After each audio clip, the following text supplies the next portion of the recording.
लीमान मान तुरंत चिंतित हो गई और गुस्से में झिड़कते हुए बोली, तुम लोगों को क्या समस्या है? क्या तुमने 1 साल की अवधि के लिए सहमति नहीं दी थी? क्या तुम्हें लगता है कि जीवन और मृत्यु की लड़ाई नकली है? ये ठीक है, चूंकि तुम लोग इस समझौते को गंभीरता से नहीं लेते, तो जल्दी करो और इस घृणित समझौते को रद्द कर दो। लीमान मान उम्मीदों से भरी थी, लेकिन यान जियो के शब्दों ने उसकी कल्पना को चकनाचूर कर दिया। 1 साल का समझौता, वह फेरी वू यू और सुहानी के बीच का समझौता था। इसका हमसे कोई लेना देना नहीं है। भाइयों, तुम्हारा क्या कहना है? यान जियो अपने लोगों की ओर दुष्टता से मुस्कुराया।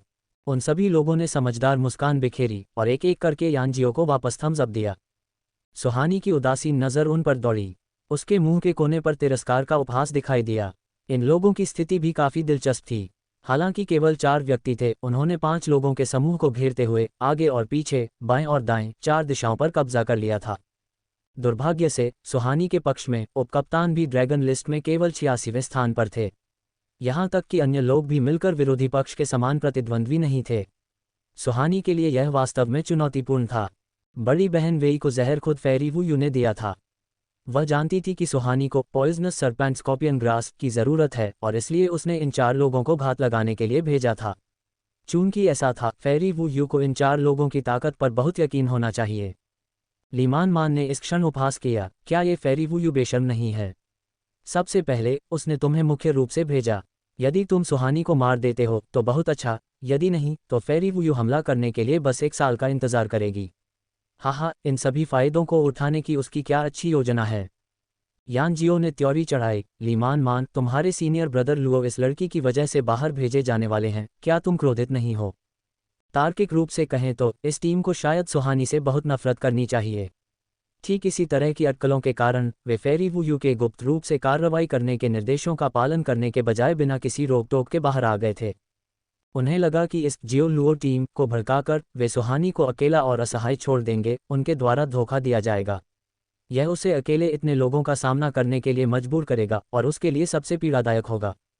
लीमान मान क्रोधित कैसे नहीं हो सकती थी? हर बार जब वह सीनियर ब्रदर लुओ की मासूमियत के बारे में सोचती तो वह इस हद तक क्रोधित हो जाती कि उसके फेफड़े फटने जैसे लगते।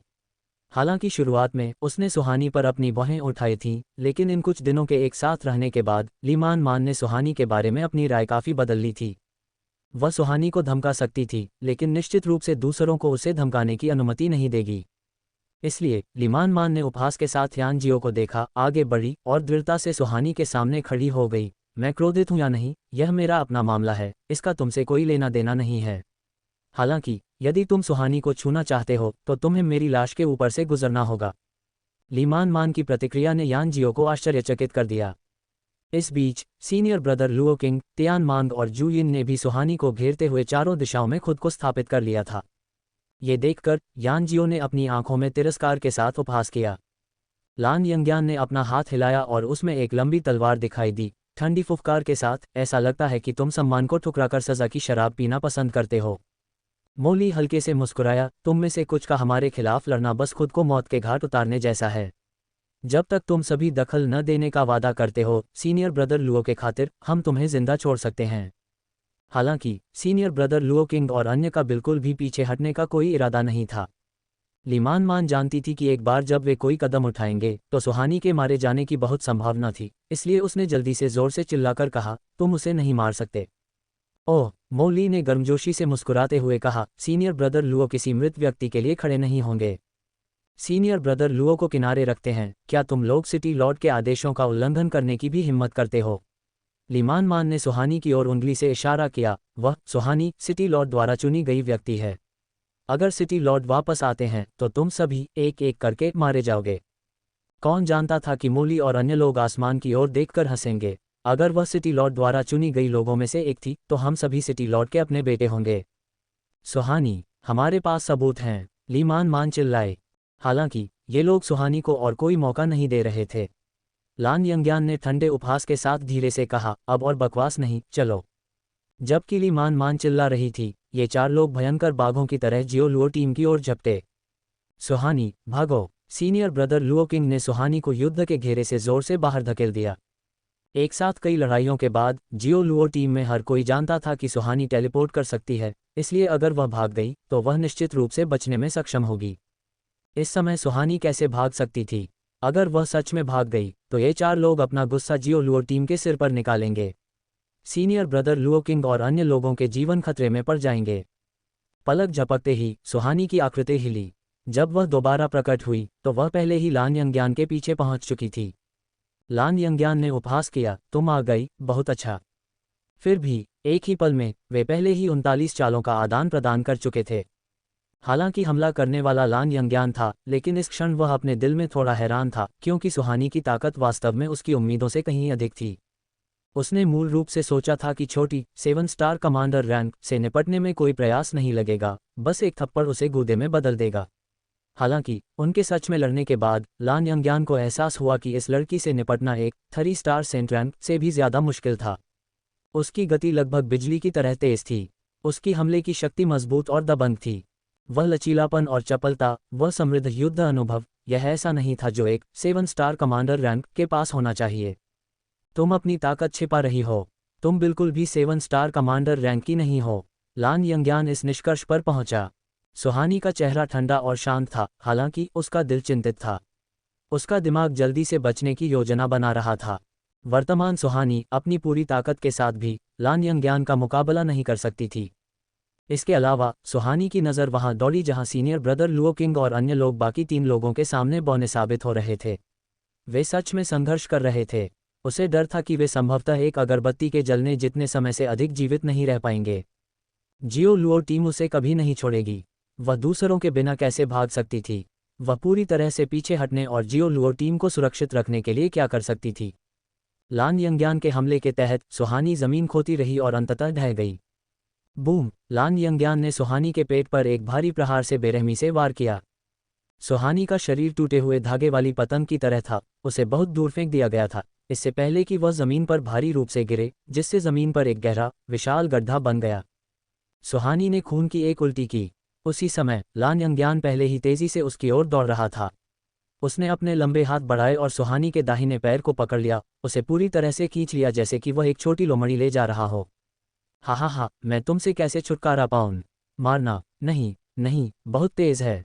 जलाकर मारना? मज़ेदार नहीं है। पीट पीट कर मारना? बहुत खूनी है, अच्छा नहीं है। लान यंग्यान सुहानी को बहुत ही विकृत तरीके से ले जा रहा था। ओह हाँ, तुम्हें कुचलकर मारने के बारे में क्या ख्याल है? हा हा हा, लान यंग्यान ने अनुमोदन में अपना सिर हिलाया, अपनी ही बुद्धिमत्ता के लिए खुद की प्रशंसा की। फिर उसने सुहानी को दोनों हाथों से अपने सिर के ऊपर ऊंचा उठाया, अपनी क्यूआई को अपने डेंटियन में डुबो दिया। ऐसा लग रहा था कि वह सुहानी को पूरी तरह से कुचलने वाला था। उसे अचानक अपने सिर के ऊपर एक झुलसा देने वाली गर्मी महसूस हुई और उसने उसे छूने के लिए अपना हाथ बढ़ाया। ये जल रहा था। सीनियर ब्रदर लान, आपके बालों में आग लग गई है। ये देखकर यान जियो चिल्लाया। इस समय लान यंग्यान के बाल पहले ही जल चुके थे और वह तेजी से जल रहे थे। कुछ ही देर बाद काला धुआं दिखाई देने लगा। बाल शुरुआत में ही एक ज्वलनशील पदार्थ थे और इसके अलावा वे फॉलन रेड लॉर्ड्स की लपटों से जल गए थे। इस आग को बुझाना बिल्कुल भी आसान नहीं था। लान यंग्यान इतना क्रोधित था कि वह बस सुहानी को थप्पड़ मारकर जान से मार देना चाहता था। अब तक भले ही वह मानसिक रूप से विक्षिप्त होता, उसे पहले ही समझ आ गया था कि उसके बालों में आग लगाने वाली एकमात्र व्यक्ति वही सुहानी थी जिसे उसने इस समय अपने सिर के ऊपर उठा रखा था। इस क्षण जिस व्यक्ति को लान यंग्यान सबसे ज्यादा थप्पड़ मारना चाहता था, वह खुद था। मारना, पीट पीट कर मारना, जलाकर मारना, ये सब काम आते, लेकिन वह उस क्षण इतना मानसिक रूप से अक्षम हो गया था कि उसने सभी चीज़ों में से सुहानी को कुचलकर मारने का विकल्प चुना। इससे उसे उसके करीब जाने का मौका मिल गया और वह जवाबी कार्रवाई करने में सक्षम हो गई। वास्तव में उसकी अधिकांश शक्ति अभी तक प्रदर्शित भी नहीं हुई थी। लान यंग्यान के पास अब इन सब के बारे में सोचने का समय नहीं था। उसके लिए अभी सबसे ज़रूरी बात जल्दी से अपने सिर की झुलसा देने वाली आग को बुझाना था। सुहानी ने अपने मुंह के कोने से खून पोंछा। उसकी आंखों के नीचे एक ठंडी और धूर्त मुस्कान कौंध गई। पलक झपकते ही वह एक तरफ खिसक गई और लान यंग्यान की छाती की ओर बेरहमी से खंजर घोंप दिया। अगर सुहानी उसे खंजर मार देती तो लान यंग्यान शायद आधा मर चुका होता। इस समय लान यंग्यान आग बुझाने में व्यस्त था, लेकिन वह सुहानी के जानलेवा हमले से बचने के लिए पीछे मुड़ा। कौन जानता था कि सुहानी को पहले से ही इस चाल की उम्मीद थी। वह तिरछी झुकी और लान यंग्यान के दाहिने हाथ के ऊपर से छलांग लगा दी। खंजर ने उसके हाथ को चीर दिया। पफ्ट! एक स्पष्ट खनखनाहट की आवाज़ सुनाई दी। लान यंग्यान ने नीचे देखा और तुरंत आग बबूला हो गया। खंजर ने उसके दाहिने हाथ पर एक खूनी घाव कर दिया था। घाव बड़ा नहीं था और बहने वाले खून की मात्रा बहुत कम थी। हालांकि बहने वाला खून हरे रंग का था। ये स्पष्ट था कि सुहानी ने खंजर पर जहर लगा रखा था। तुम्हारी जहर का इस्तेमाल करने की हिम्मत कैसे हुई? लान यंग्यान ने अपने सिर के ऊपर आग के आखिरी गुच्छे को बुझा दिया और पागलों की तरह सुहानी की ओर उड़ा। उसकी आंखें गुस्से से चमक रही थीं। सुहानी ने उपहास किया, मैंने तो पहले ही इसका इस्तेमाल कर लिया है और मेरी क्या करने की हिम्मत नहीं है। चूंकि तुम ये सवाल पूछ रहे हो, ये दिखाता है कि तुम्हारा दिमाग पहले ही आग की लपटों से क्षतिग्रस्त हो चुका है। लान यंग्यान गुस्से से लगभग पागल हो गया था, लेकिन इस समय उसने पाया कि उसके हाथों की ताकत गायब हो रही थी और यह शक्तिहीनता की भावना उसके अंगों और हड्डियों की ओर फैल रही थी। लान यंग्यान इतना क्रोधित था कि वह पागल हो रहा था। जल्दी से मारक निकालो। सुहानी ने उपहास किया, लेकिन उसी क्षण लीमान मान की एक दयनीय चीख सुनाई दी। सुहानी ने अपना सिर घुमाया और देखा कि जियो लुओ टीम के कई सदस्यों को उनके प्रतिद्वंद्वी ने नियंत्रित कर लिया था। एक एक करके उनकी गर्दन पर ठंडी तलवारें रखी हुई थीं। अगर ठंडी तलवारें गिर गईं तो वे मर जाएंगे। यानजियो ने अंततः देखा कि लान यंग्यान वर्तमान में कैसा लग रहा था। वह इतना हैरान था कि उसकी आंखें फटने वाली थीं। मूल रूप से सुंदर दिखने वाले उस आदमी के बाल इस हद तक जल गए थे कि बालों का एक गुच्छा पूर्व में था और दूसरा पश्चिम में, एक लाल था और एक सफ़ेद था। उसका चेहरा पूरी तरह से काला पड़ गया था और यहाँ तक कि उसके कपड़ों में भी छोटे छोटे काले छेद हो गए थे। वह इससे ज़्यादा दयनीय नहीं दिख सकता था। सीनियर ब्रदर लान, आप। यानजियो ने अपनी आंखें ढंग लीं और अब और नहीं देख सका। लान यंग्यान जानता था कि वह इस समय कितना शर्मनाक दिख रहा था, लेकिन उसका जीवन अधिक महत्वपूर्ण था। उसने अपनी लंबी तलवार से सुहानी की ओर इशारा किया और गुस्से में कहा, जल्दी करो और मारक सौंप दो, वरना तुम्हारी जियो लुओ टीम सामूहिक रूप से खत्म हो जाएगी। सुहानी ने दबी हुई हंसी के साथ अपनी पीठ के पीछे हाथ बांधे और आसमान की ओर देखते हुए कहा, हम खत्म हुए तो तुम भी खत्म हुए। ये काफ़ी उचित लगता है। क्या तुम्हें सच में लगता है कि तुम्हारे अलावा कोई इस जहर का इलाज नहीं कर सकता? लान यंग्यान की आंखों के नीचे द्वेष की एक छाया कौन थी। तो तुम खुद ही देख लो, क्या तुम्हें पता है कि यह किस तरह का जहर है? सुहानी के होंठों के कोने हल्के से मुड़े और उसके पतले होंठों पर एक क्रूर भाव कौंधा। यह जहर अविश्वसनीय था। मास्टर ने इसे बनाया था और इसे तारांकन a sword to seal the throat तारांकन कहा जाता था। सुहानी के पास इसकी मात्रा बहुत कम थी, इसलिए वह सामान्य स्थिति में इसका उपयोग नहीं करती थी और केवल इस बार इसका उपयोग किया था क्योंकि यह जीवन और मृत्यु का मामला था। क्या लान यंग्यान इस जहर को पहचानने में सक्षम होगा? बिल्कुल असंभव। इस समय यानजियो और अन्य लोग दौड़कर आए और लान यंग्यान को घेर लिया, लेकिन वे सभी इस जहर के प्रति असहाय थे। इस बिंदु पर स्थिति एक गतिरोध पर आ गई थी। लान यंग्यान स्पष्ट रूप से देख सकता था कि अब उसके दाहिने हाथ पर एक हरी नस दिखाई दे रही थी और यह हरी नस नग्न आंखों से दिखाई देने वाली गति से ऊपर की ओर बढ़ रही थी। ये कुछ देर पहले कोहनी पर थी, लेकिन अब ये लगभग कंधे तक पहुंच चुकी थी।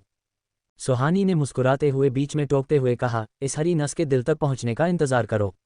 तुमने अपने जीवन में ड्रैगन लिस्ट में 75वें स्थान तक पहुंचने के लिए बहुत मेहनत की है। मुझे तुम्हारे लिए खेद है। मुझे मत घूरो। वैसे भी अगर हम सभी मरने वाले हैं तो मेरे लिए, जो ड्रैगन लिस्ट के निचले पायदान पर है, तुम्हारे साथ दफन होना घाटे का सौदा नहीं माना जाएगा। सुहानी अब इस पर सभी के जीवन की बाजी लगा रही थी। जैसा कि कहावत है, नंगे पैर वाले जूते पहनने वालों से नहीं डरते। लान यंग्यान का जीवन उसके जीवन से अधिक कीमती था। सुहानी ने पहले ही गणना कर ली थी कि वे उसे मरने नहीं देंगे। ब्रदर लान, अभी भी हमारे पास बढ़त है। क्या हम वास्तव में अभी भी इस नीच छोकरी से धमकाए जा सकते हैं? वहीं बैठो और मेरा इंतजार करो, मैं उसे मार डालूंगा। यानजियो ने कहा। उसने अपना वाक्य अभी पूरा भी नहीं किया था कि वह सुहानी पर हमला करने के लिए दौड़ पड़ा। सुहानी के होंठ एक धूर्त ठंडी मुस्कान में मुड़ गए। वह जानती थी कि ये लोग आमतौर पर ऐसे दिखाई देते थे जैसे वे मिलनसार हों, हालांकि जब महत्वपूर्ण क्षणों की बात आती थी तो वे एक दूसरे से छुटकारा पाने में संकोच नहीं करेंगे। अपने दिलों में ये आदमी एक दूसरे से ईर्ष्या करते थे। ये काफ़ी डरावना था।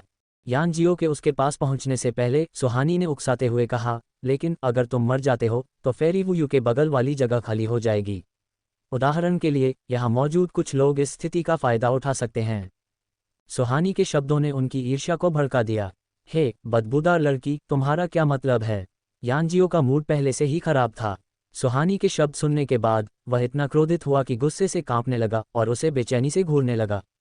इस क्षण उसकी आगे बढ़कर हमला करने की हिम्मत नहीं हुई और उसने बस तलवार की नोक से सुहानी की ओर इशारा किया। मेरे कहने का वही मतलब था जो मैंने कहा। अगर कोई ऐसा व्यक्ति है जो चिंतित या निराश है तो ये दर्शाता है कि वह व्यक्ति यह स्थान लेना चाहता है। सुहानी पुराने पेड़ के तने से टिक गई और मुस्कुराते हुए यान जियो को देखने लगी। उसने यान जियो के शब्दों को कमतर आंका, लेकिन इससे वह लगभग गुस्से से फट पड़ा, क्योंकि सुहानी के शब्द सच थे और वे उसके दिल को बे रहे थे। लान यंग्यान ने एक संदिग्ध नज़र के साथ यान जियो को देखा और फिर मोली और अन्य लोगों के चेहरों को एक एक करके देखा।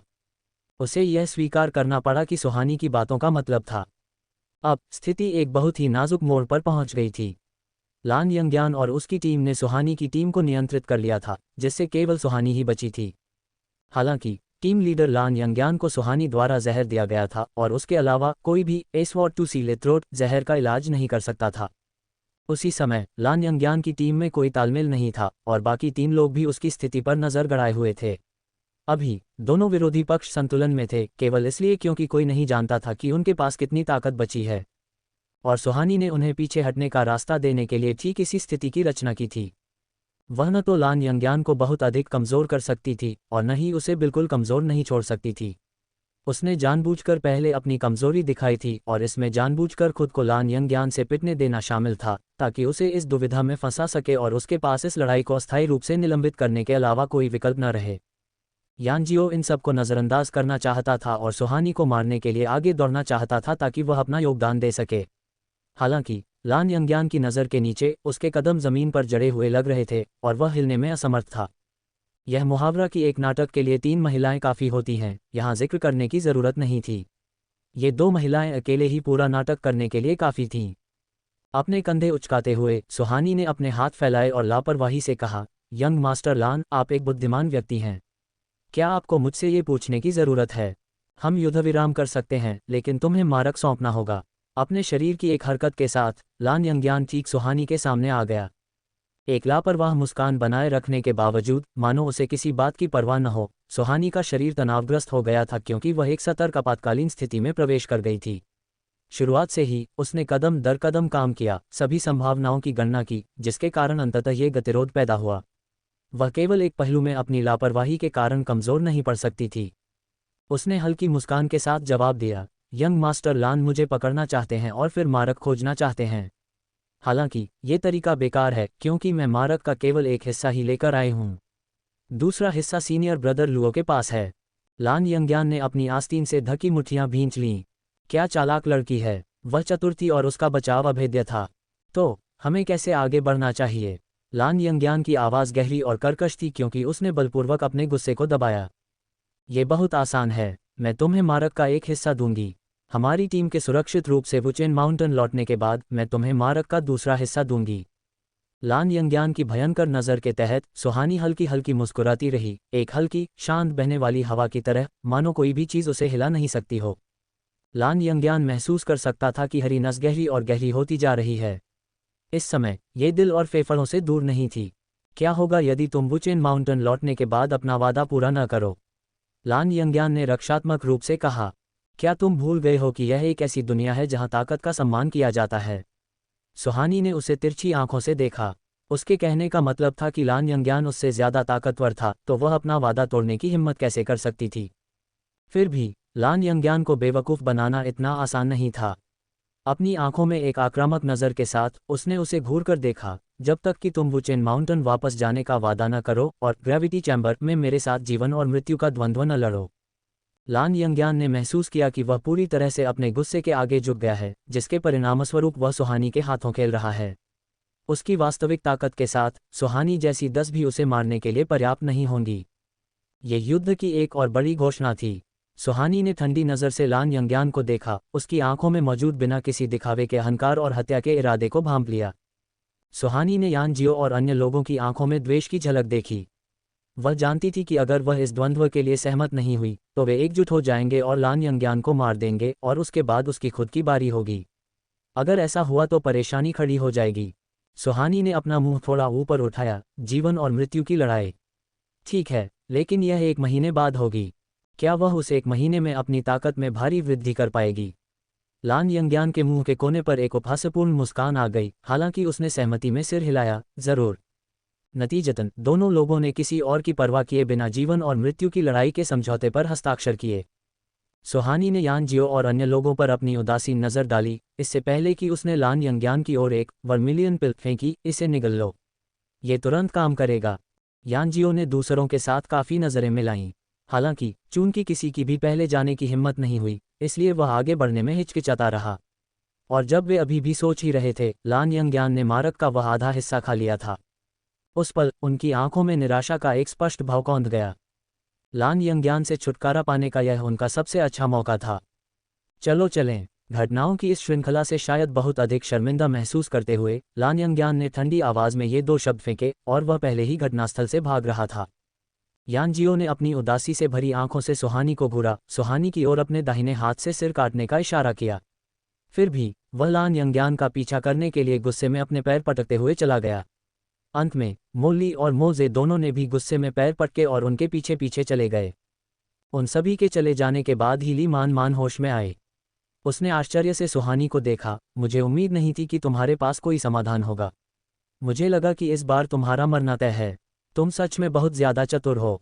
तुमने वास्तव में उन घमंडी मोरों को उनकी नाक से खींच लिया। जब पूरी सेना का सफाया होने वाला हो, तब किसी नुकसान को लाभप्रद स्थिति में बदलने में सक्षम होना कोई ऐसी बात नहीं जिसे आम लोग पूरा कर सकें। सुहानी हल्की सी मुस्कुराए, मानो उसे कोई परवाह न हो। चूंकि तुम सब मेरी वजह से खतरे में थे, तो मैं तुम्हें अकेला कैसे छोड़ सकती थी। लीमान ने सुहानी को एक जादुई नज़र से देखा। उसकी आंखों में ऐसी प्रशंसा थी जो उसने पहले कभी नहीं दिखाई थी, लेकिन जब उसे एहसास हुआ कि वह सुहानी के साथ कुछ ज्यादा ही अच्छा व्यवहार कर रही है, तो उसने अपनी अभिव्यक्ति को एक भयंकर नज़र में बदल लिया। खुद पर ज्यादा गर्व मत करो।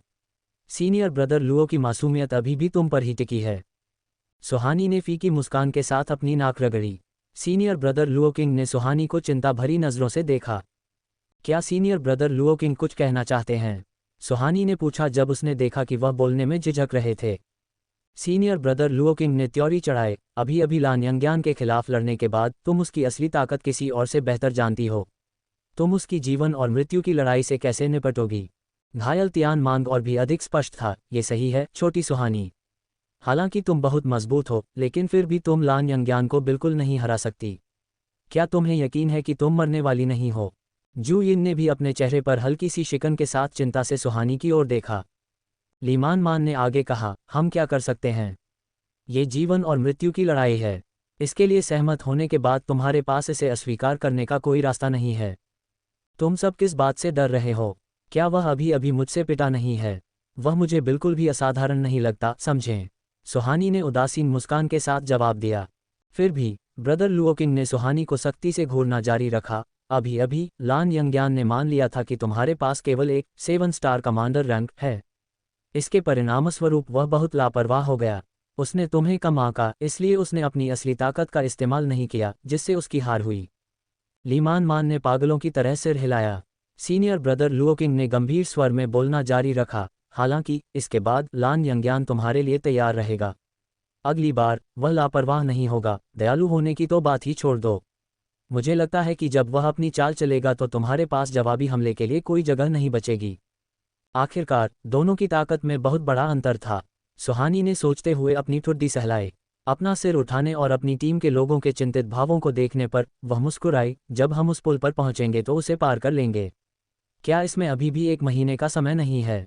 तुम सब चिंता से अभिभूत क्यों हो रहे हो? मुझे लगता है कि तुम सभी इस बार मैजिकल बीस्ट जोन में आने के हमारे मुख्य उद्देश्य को भूल गए हो। इस समय हर किसी को पॉइजनस सरपेंट स्कॉर्पियन ग्रास की याद आ गई। जैसे ही सुहानी पॉइजनस सरपेंट स्कॉर्पियन ग्रास तोड़ने के लिए उड़ी, लीमान ने एक बयान दिया, अब मुझे सच में नहीं पता कि हम इन मैजिकल बीस्ट जोन की अपनी यात्रा के लिए उसकी रक्षा कर रहे हैं या वह हमारी रक्षा कर रही है। हर कोई सुहानी के विचार में 1000 आइड कॉन्डोर से निपटना लान यंग्यान के समूह की तुलना में बहुत आसान था। ज़्यादा देर नहीं लगी जब वह पॉइजनस सरपेंट स्कॉर्पियन ग्रास लेकर चट्टान से नीचे उड़कर आ गई। इस बिंदु पर इन मैजिकल बीस्ट जोन में प्रवेश करने का कार्य पूरा हुआ माना गया। हालांकि लान यंग्यान की जीवन और मृत्यु की लड़ाई के कारण हर किसी का मूड खराब था, इसलिए वे वापस लौट पड़े और 3 दिनों से भी कम समय में वुचेन माउंटेन लौट आए। वुचेन माउंटेन के अंदर जब लुओ यचेन ने सुहानी और लान यंग्यान के द्वंद्व के बारे में सुना तो उसकी बाहें थोड़ी सिकुड़ गईं, इससे पहले कि वह खड़ा हुआ और प्रशिक्षण कक्ष में इधर उधर टहलने लगा। आगे पीछे टहलने के बाद उसके सुंदर चेहरे पर हमेशा की तरह शांत भाव फिर से आ गया और उसके बाद एक आह निकली, यह अभी भी ठीक है। इससे उस शरारती लड़की पर और अधिक दबाव पड़ेगा जो बदले में उसे कठिन प्रशिक्षण के लिए प्रेरित करेगा। केवल इसी के माध्यम से उसकी ताकत तेजी से बढ़ेगी।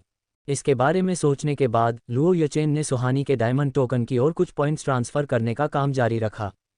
हालांकि बड़ी बहन वेई के मामलों को संभाल लिया गया था, लेकिन अब सुहानी को अपना ध्यान केंद्रित करना था और अपनी खुद की शर्त से निपटना था। लान यंग्यान बहुत मजबूत था।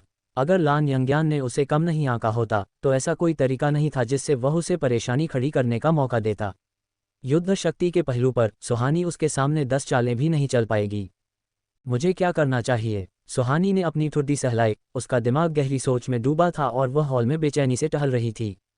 हे, क्या तुम बस एक जगह बैठ नहीं सकती? तुम्हारे इस तरह टहलने से मेरा सिर चकरा रहा है। लीमान मान ने सुहानी को चिड़चिड़ी नज़र से घूरा। उसे देखकर सुहानी की आंखें चमक उठीं। लीमान मान, इधर आओ, सुहानी ने अपनी उंगली से इशारा करते हुए कहा। क्या? जाहिर तौर पर अधीर होने के बावजूद लीमान मान अपनी उत्सुकता को रोक नहीं पाए, इसलिए वह सुहानी की बात मानते हुए दौड़कर उसके पास आ गई। क्या तुम्हारे पास अपनी साधना के स्तर को तेजी से सुधारने का कोई तरीका है, या कोई अन्य विधि? सुहानी को लगा कि जीनियस ट्रेनिंग कैंप के भीतर इस उपलब्धि को हासिल करने के कुछ तरीके तो होने चाहिए। उसे याद आया कि फर्स्ट एल्डर ने पहले कहा था कि वहाँ साधना संसाधनों की अत्यधिक प्रचुरता है। लीमान मान ने स्वादिष्ट पाइन नट्स को छीलते हुए सिर हिलाया। बेशक है। क्या तुम्हें इसके बारे में नहीं पता? हालांकि मैं तुम्हें बता दूं कि भले ही तुम्हें पता हो, तुम्हारे प्रवेश करने के लिए कोई दरवाज़ा नहीं है। क्यों? सुहानी ने भी मुट्ठी भर पाइन नट्स लिए और उन्हें छीलने लगी। क्योंकि तुम्हारे पास पॉइंट्स नहीं हैं।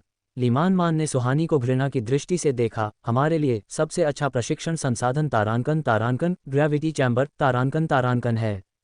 हालांकि ग्रेविटी चैम्बर का उपयोग करने के लिए तुम्हें बहुत सारे पॉइंट्स की आवश्यकता है। तुम इसका खर्च नहीं उठा पाओगी। मेरे पास पॉइंट्स हैं। सुहानी ने अपना डायमंड टोकन हिलाया। तभी लीमान मान को सुहानी के जमा किए गए पॉइंट्स के 5 गुना गुणांक वाले लाभ की याद आई। हालांकि उसने अभी भी अपना सिर हिलाया। तुम्हारे पास अब कुल कितने पॉइंट्स हैं? सुहानी ने गिना। 1 लाख से अधिक। पहले वह वास्तव में बेहद गरीब थी। इस बार उसने जियोलुओ की टीम के साथ इन अ मैजिकल बीस्ट जोन में प्रवेश करके उन 1 लाख से अधिक पॉइंट्स को अर्जित किया था। ये सुनकर कि सुहानी के पास 1 लाख पॉइंट्स हैं, लीमान मान की आंखें चौड़ी हो गईं। वह उसे अविश्वास की नज़र से घूर रही थी। कितना शानदार डायमंड टोकन है! तुम्हारे पास वास्तव में 1 लाख से अधिक पॉइंट्स हैं। सुहानी को भी लगा कि 1 लाख पॉइंट्स प्राप्त करना वास्तव में बहुत कठिन था, जिससे उसे वह समय याद आ गया जब उसने गाजियन लॉर्ड को लूटा था। अब वह उससे कहीं ज्यादा अमीर थी। लीमान मान ने बार बार अपना हाथ हिलाया। भूल जाओ, 1 लाख से अधिक पॉइंट्स भी ग्रेविटी चैम्बर में एक दिन के उपयोग का भुगतान करने के लिए पर्याप्त नहीं हैं। यह इतना महंगा है। सुहानी ने त्योरी चढ़ाई। क्या वास्तव में ग्रेविटी चैम्बर में ही जाना जरूरी है? बेशक, अगर तुम लान यंग्यान को हराना चाहती हो तो तुम्हें ग्रेविटी चैम्बर का उपयोग करने की आवश्यकता है। लीमान मान ने सिर हिलाया। अचानक उसने अपना संचार ताबीज उठाया। उस पर एक नज़र डालने के बाद उसके चेहरे का भाव थोड़ा बदल गया। फिर उसने सुहानी को एक कठोर नज़र से देखा। क्या बात है? सुहानी के अंदर एक बुरा एहसास उठने लगा। लान यंग्यान ग्रेविटी चैम्बर में प्रवेश करने की तैयारी कर रहा है। लीमान मान ने मुश्किल से थूक निगला। अफवाहों के अनुसार फेरी वुयू ने उसे 1 महीने तक साधना करने के लिए पर्याप्त पॉइंट्स प्रदान किए हैं। ओह! सुहानी ने सिर हिलाया। ओह क्या? लीमान मान फट पड़ी, पल भर में खड़ी हो गई और चिंता से कमरे में इधर उधर टहलने लगी। लान यंग्यान पहले से ही तुमसे कहीं ज्यादा ताकतवर है।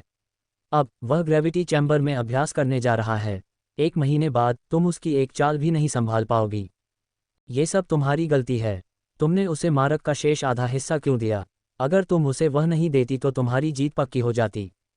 ओह, मुझे क्या करना चाहिए? मुझे क्या करना चाहिए? इससे काम नहीं चलेगा। मुझे लीडर और अन्य लोगों को खोजना होगा और देखना होगा कि क्या मैं किसी तरह कुछ महत्वपूर्ण संख्या में पॉइंट्स इकट्ठा कर सकती हूँ। लीमान मान भागने ही वाली थी, लेकिन इसी समय सुहानी का डायमंड टोकन एक तेज रोशनी के साथ चमका। सुहानी ने डायमंड टोकन पकड़ा, उसे देखा और थोड़ी अवाक रह गई। रुको! उसने लीमान मान को रोकने के लिए पुकारा।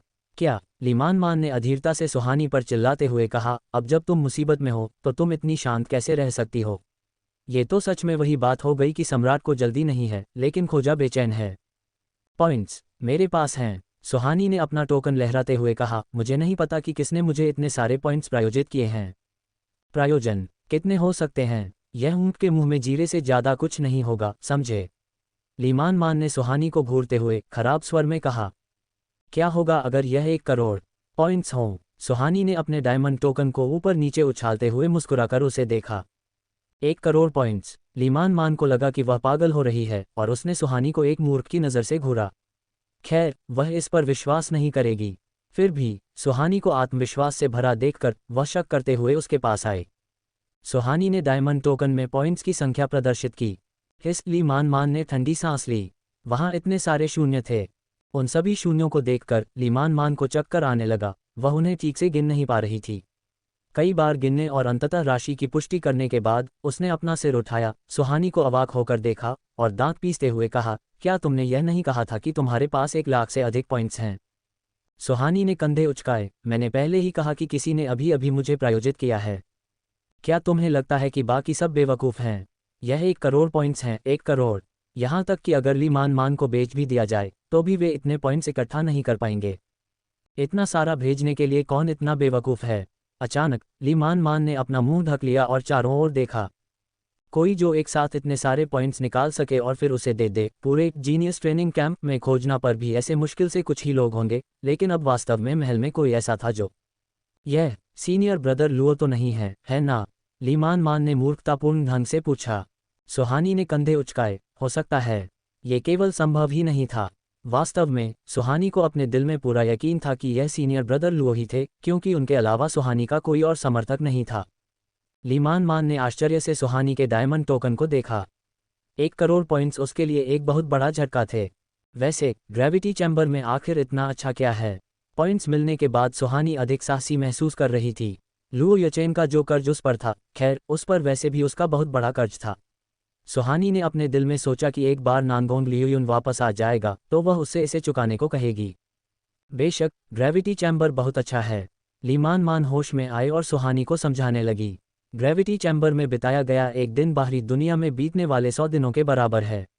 देखो, अगर तुम अंदर नहीं जाती हो तो 1 महीने बाद तुमने केवल 30 दिनों के लिए अभ्यास किया होगा, जबकि लान यंज्ञान ने 3000 दिनों तक अभ्यास किया होगा। फिर तुम उससे मुकाबला कैसे कर पाओगी? सुहानी की सांसें अटक गईं। उसका खुद का प्रशिक्षण स्थान 1 से 10 का था और उसे लगा था कि यह पहले से ही बहुत अच्छा था। उसे उम्मीद नहीं थी कि ग्रेविटी चैम्बर का अनुपात 1 से 100 होगा। वास्तव में जैसा कि लीमान मान ने कहा था, अगर लान यंज्ञान ग्रेविटी चैम्बर में रहकर 3000 दिनों तक अभ्यास कर सकता है तो जब वह बाहर आएगा तो वह उसे बिल्कुल भी नहीं हरा पाएगी। मैं तुम्हें बता रही हूँ, ग्रेविटी चैम्बर का न केवल समय पर इतना जादुई प्रभाव पड़ता है, बल्कि सबसे आकर्षक बात है इसका भारी दबाव। वरना इसे ग्रेविटी चैम्बर नहीं, टाइम रूम कहा जाता।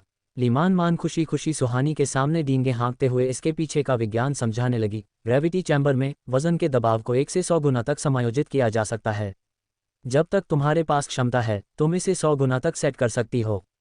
बेशक यदि तुम प्रवेश करने के तुरंत बाद इसे 100 गुना तक सेट करना चाहती हो तो तुम्हें अब बाहर आने की आवश्यकता नहीं है, क्योंकि तुम सीधे कुचलकर मांस के लोथड़े में बदल जाओगी। लीमान मान ने मुस्कुराते हुए कहा। ऐसे जादुई ग्रेविटी चैम्बर की एक दिन की कीमत कितनी है? 1 दिन के 3,30,000 पॉइंट्स। लीमान मान ने सहानुभूतिपूर्वक सुहानी की ओर देखा। 1 करोड़ पॉइंट्स केवल 1 महीने तक रहने के लिए ही पर्याप्त हैं। मैं तुम्हें बताना भूल गई, लेकिन लान यंज्ञान और फेरी वू यू ने भी वहां 1 करोड़ पॉइंट्स दिए हैं। सुहानी के मुंह से एक आह निकल गई। फेरी वू यू सच में एक बहुत अमीर महिला थी, जिसने बस अपने हाथ के एक इशारे से 1 करोड़ पॉइंट्स ऐसे ही दे दिए थे। सुहानी खुद पर विचार करने लगी, क्योंकि फेरी वू यू की तुलना में वह वास्तव में एक बहुत गरीब इंसान थी। इन सभी 1 करोड़ पॉइंट्स को खर्च करने के बाद वह फिर से घोर गरीबी में लौट आएगी। चलो चलो, इतने कम समय में लान यंज्ञान पहले ही अंदर कई दिनों से साधना कर रहा है। लीमान मान ने सुहानी से आग्रह किया, जल्दी करो, मैं तुम्हें ग्रेविटी चैम्बर में ले चलती हूँ। लीमान मान के आग्रह पर और जियो लुओ टीम के मार्गदर्शन में सुहानी को जल्दी से ग्रेविटी चैम्बर की ओर ले जाया गया। चूंकि जीनियस ट्रेनिंग कैंप में विभिन्न प्रशिक्षण संसाधन सबसे शक्तिशाली लोगों के करीब थे, इसलिए ग्रेविटी चैम्बर लुओ यचेन के पहाड़ से बहुत दूर नहीं था। 2 घंटे बाद वे पहले ही वहां पहुंच चुके थे। दूर से सुहानी ने चौक में खड़ी एक ऊंची मीनार देखी, जिसका सिरा बादलों को छू रहा था। चौक इतना चौड़ा था कि आप मुश्किल से इसके किनारे देख सकते थे। सुहानी ने अनुमान लगाया कि टॉवर के सामने वाला चौक ही किसी बाहरी शहर जितना बड़ा था। आज ग्रेविटी चैम्बर अन्य दिनों की तुलना में अधिक भीड़भाड़ वाला था। टॉवर के बाहर बहुत से लोग 2-3 के समूहों में खड़े थे और वे सभी उत्साहपूर्वक चर्चा कर रहे थे। फेरी वू यू सच में बहुत उदार है। 1 करोड़ पॉइंट्स, और उसने उन्हें बस ऐसे ही दे दिया। बेशक यही तो फेरी वू यू की खासियत है। उसके लिए 1 करोड़ पॉइंट्स ऊंट के मुंह में जीरे से ज़्यादा कुछ नहीं है। ये सच है। क्या तुमने सुना है? अफवाह है कि मिडस्ट्रीम माउंटेन से 2 नए लोग आए हैं और उनमें से एक फेरी वुयू के साथ मौत की लड़ाई लड़ने के लिए शोर मचा रही है। हा, तुम लोग सुहानी नाम की उस लड़की के बारे में बात कर रहे हो ना?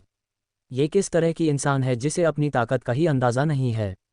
वह अभी अभी मिडस्ट्रीम माउंटेन से आई है, ताकत के मामले में वह अंतिम स्थान पर है, और फिर भी वह फेरी वुयू से लड़ने की हिम्मत करती है, वह भी मौत की लड़ाई। एक ही थप्पड़ से फेरी वुयू उसका नामो निशान मिटा देगी। तुम थोड़े पक्षपाती हो रहे हो। किसने कहा कि वह लड़की निश्चित रूप से अंतिम स्थान पर है? मैंने सुना है कि लान यंग्यान को उस लड़की ने पीटा था, इसीलिए वह ग्रेविटी चैम्बर में प्रशिक्षण ले रहा है। वह 1 महीने में उस लड़की के साथ मौत की लड़ाई लड़ने के लिए अभ्यास कर रहा है। अरे, मैंने जो कहानी सुनी है वह ये नहीं है। तो कैसी है? मैंने सुना है कि फेरी वुयू हमेशा लान यंग्यान का पक्ष लेती रही है, लेकिन उसे डर था कि बाकी आदमी गुस्सा हो जाएंगे, इसलिए उसने जानबूझकर लान यंग्यान को साधना के लिए अंदर भेजने का बहाना ढूंढा। ऐसा बिल्कुल नहीं है जैसा तुम कह रहे हो कि मिडस्ट्रीम से आई उस लड़की ने उसे हराया है। ये सही है, लान यंग्यान कम से कम ड्रैगन लिस्ट में 75वें स्थान पर है। तुम्हें लगता है कि नीचे से अभी अभी आई एक लड़की उसे हरा सकती है? सपने देखते रहो। लोगों का समूह बात करता रहा और उनकी चर्चा असामान्य रूप से तीव्र हो गई। बैंगनी रंग का लबादा पहने उस आदमी को छोड़कर जिसने सुहानी के बारे में सकारात्मक बात की थी, बाकी सभी लान यंग्यान के पक्ष में थे।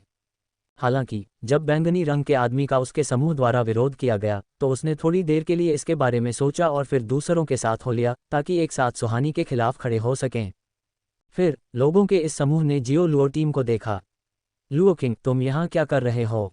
क्या तुम्हारे पास भी ग्रेविटी चैम्बर में प्रवेश करने के लिए पर्याप्त पॉइंट्स हैं? उपकप्तान लुओ किंग को देखकर एक व्यक्ति हंसा और मजाक उड़ाते हुए बोला। सीनियर ब्रदर लुओ किंग ने उन पर एक नज़र डाली और हल्का सा सिर हिलाया लेकिन कुछ नहीं कहा।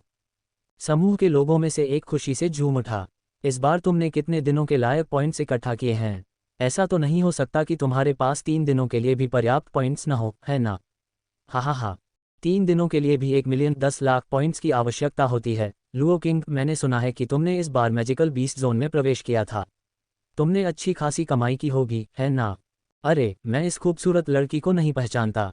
मुझे नहीं लगता कि मैंने इसे पहले कभी देखा है। हालांकि तुम सबने उसे खुद नहीं देखा होगा, लेकिन तुमने निश्चित रूप से पहले उसका नाम सुना होगा। वह वही है जो अभी अभी मिडस्ट्रीम माउंटेन से आई है, मशहूर अंतिम रैंक वाली सुहानी। जैसे ही सुहानी के अंतिम स्थान पर होने की बात सामने आई, लीमान मान तुरंत परेशान हो गई। तुम क्या बकवास कर रहे हो? सुहानी की रैंक सबसे आखिरी नहीं है। लीमान मान लोगों के समूह पर चिल्लाए। उन्हें उम्मीद नहीं थी कि लीमान मान इतनी आक्रामक होगी और एक पल के लिए उन्हें समझ नहीं आया कि कैसे प्रतिक्रिया दें। अगर तुम्हें कुछ नहीं पता तो बकवास मत करो। लीमान मान ने उन्हें गुस्से से घूरा। अरे, क्या ये जूनियर सिस्टर मान नहीं है? क्या तुम्हारा दिमाग खराब हो गया है? तुम उस लड़की के पक्ष में क्यों बोल रही हो? सही बात है, वह इतनी खूबसूरत है। उसके तुम्हारी टीम में शामिल होने से क्या वह तुम्हारी सारी लाइमलाइट नहीं चुरा रही है? क्या तुम्हें बिल्कुल भी जलन नहीं हो रही है? और तुम्हारे पसंदीदा सीनियर ब्रदर लुओ, वह सुहानी की वजह से हारने वाले हैं। इस दुनिया में कलह बोने की कोशिश करने वाले लोगों की कभी कमी नहीं थी। जब उन्होंने लीमान मान को सुहानी का बचाव करते देखा तो एक एक करके उन पर एक अजीब सी भावना छा गई। ये लीमान मान के स्वभाव से बिल्कुल विपरीत था। लीमान मान गुस्से से कांप रही थी। सीनियर ब्रदर लुओ नहीं हारेंगे। लीमान मान ने समूह को भयंकर रूप से घूरा। उसे लगा जैसे वह गुस्से से फटने वाली है। उसे समझ नहीं आ रहा था कि क्या हो रहा है। वह खुद सुहानी से चिढ़ती थी और अधीर रहती थी, उसकी हर छोटी बात की आलोचना करती थी। हालांकि जब किसी और द्वारा सुहानी का मजाक उड़ाने की बात आई तो वह इसे बिल्कुल बर्दाश्त नहीं कर सकी। वह उनसे लड़ना चाहती थी। लीमान मान को इस तरह देखकर सुहानी ने अपना सिर हिलाया और हल्की सी मुस्कुराए। उसे लगा कि लीमान मान बेहद प्यारी लग रही थी। सुहानी के बारे में लीमान मान का आक्रोश इस बात से कितना मिलता जुलता था कि कोई अपने स्कूल कॉलेज को कैसे मानता है। आपको अपने स्कूल से करोड़ों शिकायतें हो सकती हैं, लेकिन अगर कोई और इसके बारे में बकवास करने लगे तो आप आग बबूला हो जाएंगे। सुहानी ने लीमान मान की पीठ थपथपाई। बस करो, इन फालतू लोगों पर गुस्सा करने की क्या जरूरत है? दर्शकों ने सुहानी का उदासीन और शांत रवैया देखा और उनकी नज़रें थोड़ी बदल गईं। ये कहना होगा कि आमतौर पर हर किसी की नफरत और उपहास के तहत भले ही वह अपना चेहरा छिपाकर रोते हुए नहीं भागती, क्या कोई लड़की कम से कम गुस्से से घूरती नहीं? क्या उसने नहीं देखा कि लीमान मान, जो कि एक असंबद्ध व्यक्ति थी, कितनी परेशान थी? हालांकि सुहानी की प्रतिक्रिया उनकी उम्मीदों से बिल्कुल परे थी। उसका बिना किसी जल्दबाजी वाला शांत और सुकून भरा रूप वास्तव में हैरान करने वाला था। इसलिए किसी ने भौहें चढ़ाईं और सुहानी से पूछा, क्या तुम भी ग्रेविटी चैम्बर में प्रवेश करना चाहती हो? सुहानी फीकी सी मुस्कुराए और सिर हिलाया। 1 महीने में लान यंग्यान के साथ प्रतिस्पर्धा करने की तैयारी कर रही हो? सुहानी ने फिर से शांति से सिर हिलाया। मैं तुम्हें इसे भूल जाने की सलाह देता हूँ। इस व्यक्ति ने सुहानी को धीरे से देखा और अपना हाथ हिलाया। लान यंग्यान ने अभी प्रवेश किया है, लेकिन उसने एक ही बार में 30 दिनों के पॉइंट्स का भुगतान किया है, कुल मिलाकर 1 करोड़ पॉइंट्स। तुम्हारी पूरी टीम के कुल पॉइंट्स ज़्यादा से ज़्यादा 3 दिनों के लिए ही पर्याप्त होंगे, तो फिर क्यों परेशान होना? हाँ, क्यों परेशान होना? तुम्हें 30 दिनों में होने वाली जीवन और मृत्यु की लड़ाई का इंतजार करने की भी ज़रूरत नहीं है। तुम बस अपनी जान खुद ही ले सकती हो। इतनी खूबसूरत लड़की, उसका खुद की जान लेना कितने अफसोस की बात है। उसे हनी ट्रैप या किसी और काम में इस्तेमाल किया जा सकता था। हे। लीमान मान गुस्से से उबल रही थी और उसने उनकी ओर इशारा करते हुए कहा, तुम सब किस बात पर डींगे हाँक रहे हो? तुम्हें क्या लगता है कि सिर्फ लान यंग्यान के पास ही 1 करोड़ पॉइंट्स हैं? हम भी इसका खर्च उठा सकते हैं। हा, बहुत मज़ेदार। 1 करोड़ पॉइंट्स, जल्दी करो और उन्हें बाहर निकालो ताकि हम भाई देख सकें। अगर तुम लोग सच में 1 करोड़ पॉइंट्स निकाल सकते हो तो मैं इसी जगह पर इस तलवार को निगल लूंगा। उस व्यक्ति ने अपनी 2 मीटर लंबी विशाल तलवार की ओर इशारा किया। सुहानी ने इत्मीनान से उसकी ओर एक नज़र डाली। बेहतर होगा कि तुम अपनी बात अच्छी तरह याद रखो, ये सब लोग देख रहे हैं। फिर सुहानी टहलते हुए ग्रेविटी चैम्बर के दरवाजे तक गई। ग्रेविटी चैम्बर के प्रवेश द्वार पर एक टोकन स्लॉट था जो दिखाता था कि कितने दिनों का भुगतान किया गया है। क्या? जब उन्होंने देखा कि सुहानी के अपना टोकन स्वाइप करने के बाद उसमें स्पष्ट रूप से 30 दिन लिखा था, तो वे एक एक करके अवाक रह गए और मूर्खों की तरह सुहानी को घूरने लगे। सुहानी शांति से मुड़ी और लीमान मान से कहा, तुम्हें पता है कि क्या करना है ना? लीमान मान ने विजयी स्वर में उत्तर दिया, तुम बस अंदर जाओ और निश्चिंत रहो, मैं ये सुनिश्चित करूंगी कि लिन आओयुन अपनी उस तलवार को निगल ले। सुहानी की नज़रें अवाक लोगों के समूह पर दौड़ीं, फिर वह मुड़ी और ग्रेविटी चैम्बर में प्रवेश कर गई। जब लिन आओयुन को एहसास हुआ कि स्थिति बिगड़ गई है, तो वह दुम दबाकर भागने ही वाला था, लेकिन जियो लुओ टीम ने उसे पहले ही रोक लिया था और घेर लिया था। भाई, ये तलवार सच में बहुत अच्छी सामग्री से बनी है। ये स्वादिष्ट लग रही है। चलो, इसे चखो, ये ताज़ा है। घिरे हुए, अभिभूत लिन आओयुन लगभग रोने के कगार पर था। बाहर सुहानी के बारे में बात कर रहे सभी लोगों से हुए हंगामे का तो जिक्र ही क्या करना।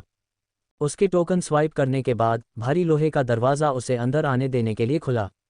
फिर यह उसके पीछे एक भारी धड़क के साथ फिर से बंद हो गया।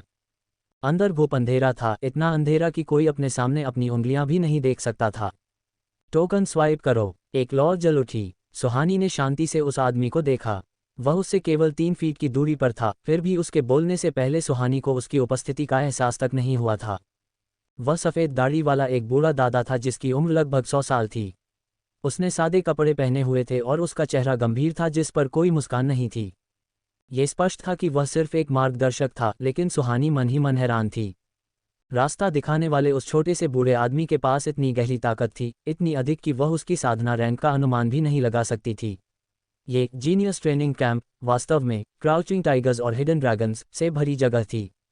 सुहानी हैरान थी। मिस सुहानी, ग्रेविटी चैम्बर आगे है, मेरे साथ आइए। एक अजीब सी लालटेन पकड़े हुए बूढ़े मार्गदर्शक ने सुहानी को सीढ़ियों से ऊपर ले जाया। जमीनी स्तर पर तापमान कुछ कम था। जैसे जैसे वह एक एक कदम ऊपर चढ़ी, सुहानी को तापमान धीरे धीरे बढ़ता हुआ महसूस हुआ, जिससे वसंत की हवा का एहसास हो रहा था।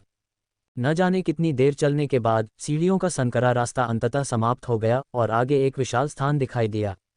उनके सामने कमरों की कतारें थीं, जिनमें से प्रत्येक पर नंबर अंकित थे। रास्ता दिखाने वाले बूढ़े आदमी ने सुहानी को समझाया, यहाँ कुल 13 कमरे हैं और मिस सुहानी अपनी ताकत के अनुसार कोई भी चुन सकती हैं।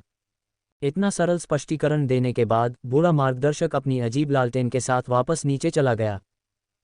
मैं सोच रहा था कि कौन हो सकता है, तो ये तुम निकली। आगे से एक मजाकिया आवाज़ आए और वाइपर जितनी ठंडी आंखों ने सुहानी को घूरा। सुहानी ने अपनी आंखें उठाकर उसे देखा और मन ही मन शिकायत की कि अपने दुश्मन से मिलना वास्तव में अपरिहार्य है। उसके सामने खड़ा व्यक्ति कोई और नहीं बल्कि लान यंग्यान था।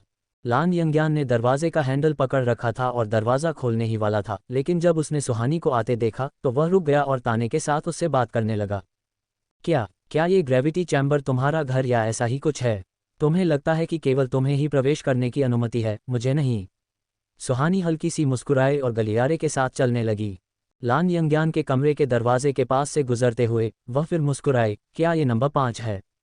ओह, सुहानी के चेहरे पर एक खाली भाव आ गया। लान यंग्यान ने मुस्कुराते हुए कहा, bronze token, silver token, gold token और जेड टोकन क्रमशः 3, 6, 9 और 12 के 4 ग्रेविटी चैम्बर स्तरों के अनुरूप हैं। क्या तुम्हें इतना भी नहीं पता? जवाब में सुहानी ने हल्की सी मुस्कान दी। अगर लान यंग्यान ने यह नहीं बताया होता तो मुझे इसके बारे में सच में पता नहीं होता।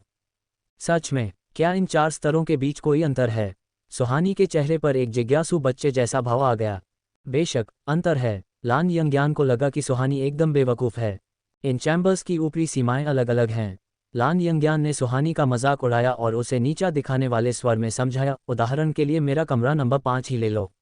इस कमरे में गुरुत्वाकर्षण की अधिकतम सीमा 50 गुना है। तो ये बात है। सुहानी ने अपनी ठुड्डी खुजलाई, हालांकि उसकी नज़रें सीधे अपने आगे स्थित कमरा नंबर 13 पर टिकी थीं। तो कमरा नंबर 13 गुरुत्वाकर्षण के 130 गुना के बराबर है। ये तो ली मान के कहे अनुसार भी बहुत अधिक था। अपने स्तर पर तुम ज़्यादा से ज़्यादा कमरा नंबर 4 का ही उपयोग कर सकती हो। लान यंग्यान ने उपहास के साथ सुहानी को देखा, तुम्हारी वर्तमान साधना मुझसे कम है और अब तुम मुझसे नीचे वाले कमरे का उपयोग कर रही हो। 1 महीने बाद देखते हैं कि तुम मुझे कैसे हरा पाती हो। 1 महीने बाद हम, सुहानी ने अपनी ठुड्डी खुजाते हुए बुदबुदाया। हाँ, तुम तो खुद 1 महीने के पॉइंट्स का भुगतान करने का जोखिम भी नहीं उठा सकती। लान यंग्यान सुहानी पर हंसा, तुम्हारे पास जीने के लिए केवल 1 महीना बचा है, इसलिए इसे अच्छी तरह से संजोकर रखो। सुहानी मुस्कुराए और बिना कोई जवाब दिए अपना सिर हिला दिया। कमरा नंबर 13 कहाँ है? सुहानी ने दिलचस्पी से पूछा। हे, तुम में बहुत हिम्मत है। कमरा नंबर 13 ऐसी जगह नहीं है जहां हम जैसे साधारण छात्र प्रवेश कर सकें। कहा जाता है कि यहाँ तक कि एल्डर भी इसमें प्रवेश नहीं कर सकते। वह जगह है जहाँ कभी सिटी लॉर्ड ने प्रशिक्षण लिया था। ये सुरक्षित है, इसलिए कोई भी अंदर नहीं जा सकता। मुझे वास्तव में कमरा नंबर 13 में थोड़ी दिलचस्पी है। हाँ, तुम्हारी दिलचस्पी कमरा नंबर 13 में है, लेकिन किसी को तुम में बिल्कुल भी दिलचस्पी नहीं है, समझे? जब तक कि स्वयं सिटी लॉर्ड नहीं आते, कमरा नंबर 13 नहीं खुलेगा।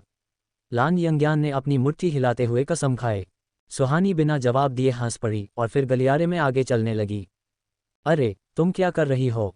तुम आगे के दरवाजे खोल भी नहीं सकती। लान यंग्यान सुहानी पर चिल्लाया। फिर भी सुहानी ने उसकी बातों को अनसुना कर दिया और चलती रही। लान यंग्यान के मुंह के कोने पर एक उपहासपूर्ण मुस्कान आ गई। उन दरवाज़ों को टोकन के स्तर के क्रम में व्यवस्थित किया गया है। तुम्हारे पास ज़्यादा से ज़्यादा एक सिल्वर मेडल है, फिर भी तुम उन दरवाज़ों को खोलना चाहती हो। हाँ, मैं यहाँ इंतज़ार करूँगा ताकि जब तुम वापस आओ तो मैं तुम पर हंस सकूँ। लान यंग्यान को बिल्कुल विश्वास नहीं था, इसलिए वह अंदर नहीं गया और सुहानी की पीठ का मजाक उड़ाते हुए दरवाजे की कुंडी पकड़े वहीं खड़ा रहा। क्लिक। सुहानी ने कमरा नंबर 10 पर अपना डायमंड टोकन स्वाइप किया और उसे धकेलकर खोल दिया। क्या? सुहानी को अपना आधा शरीर कमरा नंबर 10 के ग्रेविटी चैम्बर में झुकाते हुए देखकर लान यंग्यान लगभग खून उगलने ही वाला था। ये कैसे हो रहा है? वह कमरा नंबर 10 कैसे खोल सकती है? यहाँ तक कि वह केवल कमरा नंबर 5 ही खोल सकता था। कमरा नंबर 10, क्या केवल एल्डर ही इसे खोलने के योग्य नहीं थे? यहाँ तक कि सीनियर सिस्टर वू यू भी 7th एल्डर का टोकन उधार लेने के बाद ही कमरा नंबर 10 में प्रवेश कर पाई थीं। लान यंग्यान को लगा जैसे उसके पैर कांपने लगे हैं। अगर सुहानी कमरा नंबर 10 में प्रवेश कर गई, कमरा नंबर 10 का मतलब 100 गुना था, तो दूसरे शब्दों में 30 दिनों में सुहानी 3000 दिनों के बराबर अभ्यास कर लेगी। 3000 दिनों के अभ्यास और उसकी प्रतिभा के साथ ये बताना वास्तव में कठिन होगा कि वह किस स्तर का सुधार करेगी। लेकिन मुख्य घटना जिससे उसे खून की उल्टी हो जाती, वह अभी आनी बाकी थी। एक क्लिक की आवाज़ के साथ उसने सुना कि सुहानी कमरा नंबर 10 का दरवाज़ा बंद कर रही है।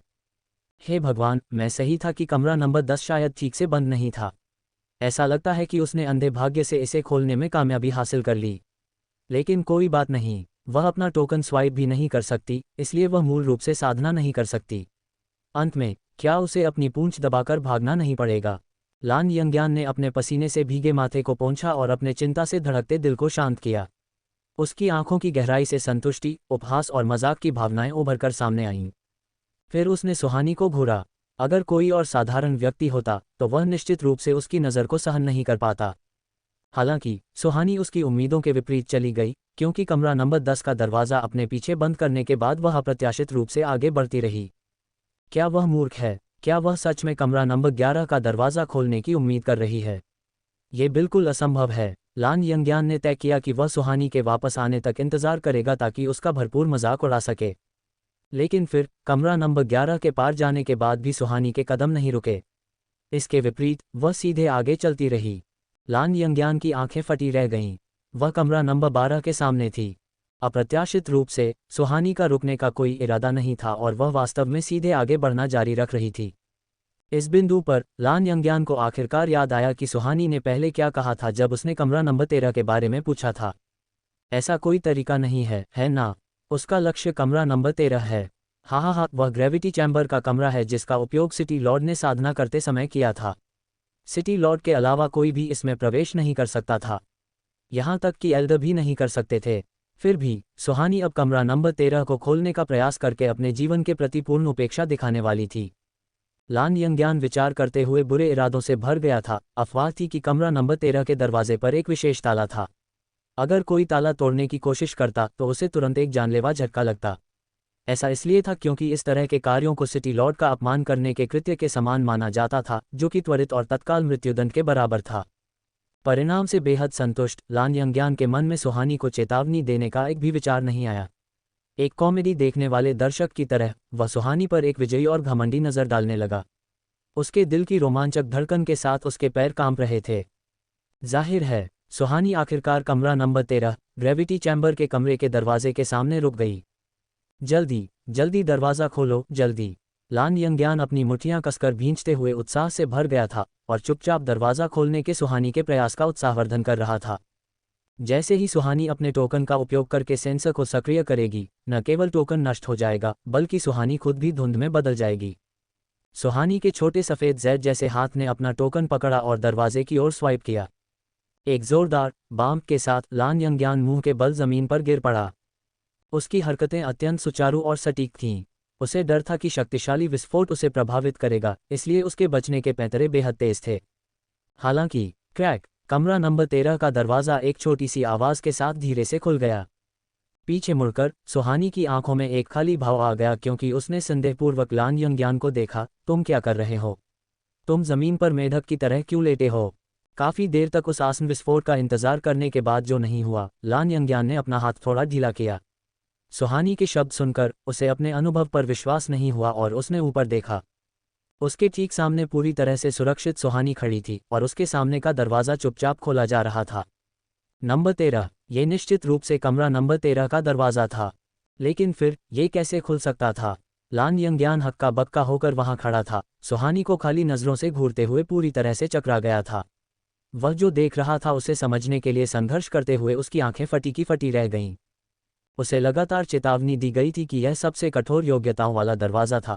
लगातार चेतावनी दी गई थी कि कोई भी कमरा नंबर 13 के दरवाजे को छू नहीं सकता, लेकिन वह भी जो देख रहा था उसने उसकी सामान्य समझ को चकनाचूर कर दिया था। क्या ऐसा हो सकता है कि सामने के सभी ऊंचे ग्रेविटी चैम्बर के कमरे भी खोले जा सकें?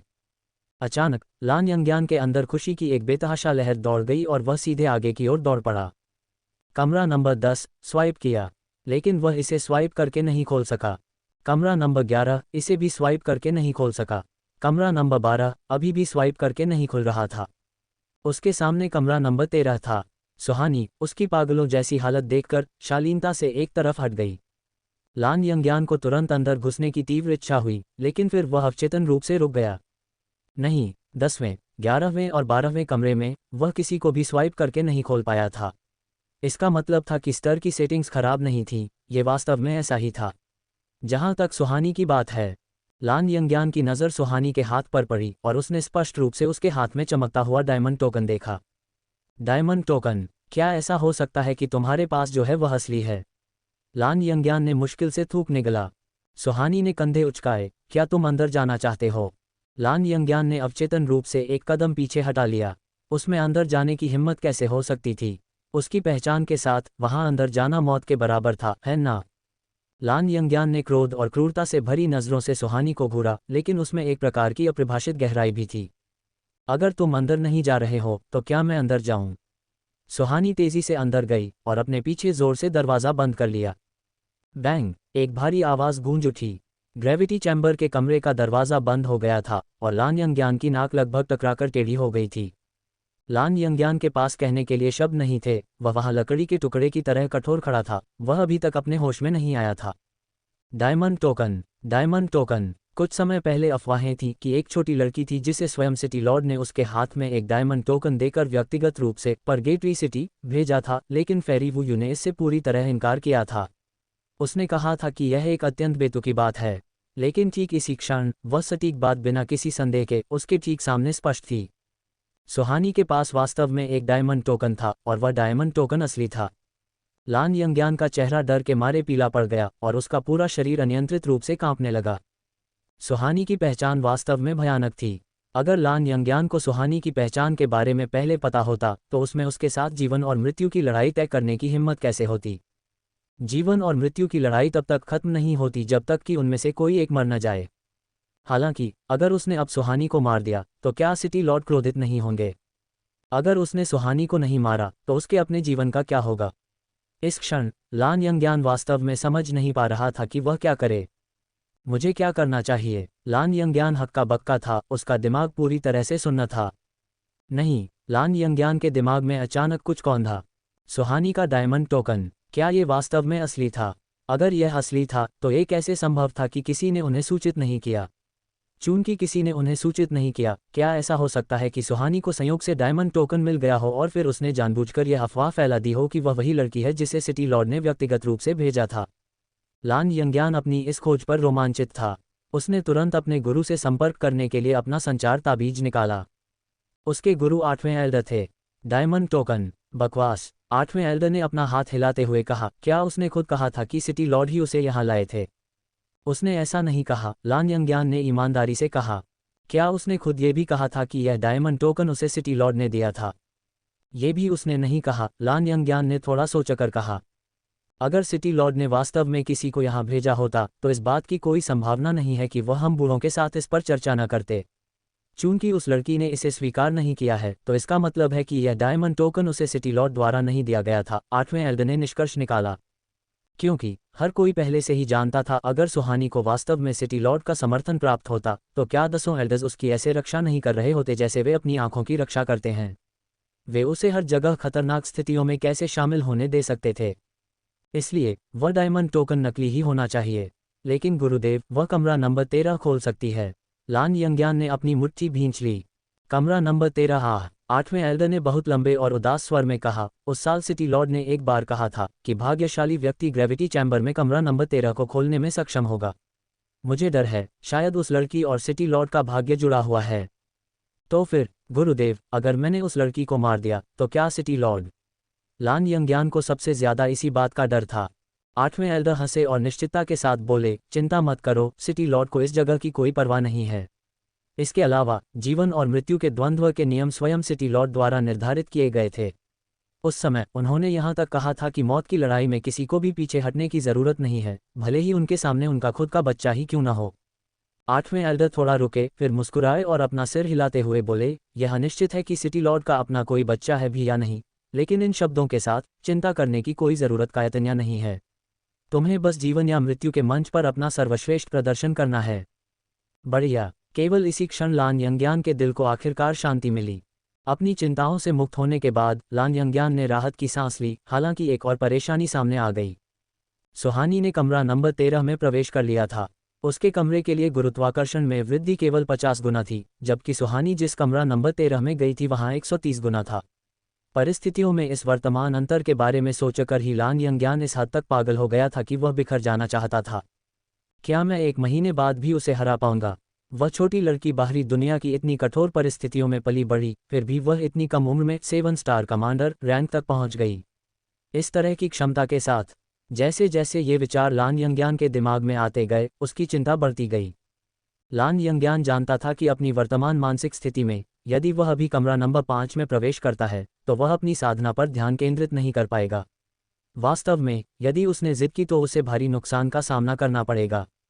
इसलिए उसने अपने गुरु को पकड़े रखा जो अभी उसके संचार ताबीज पर थे।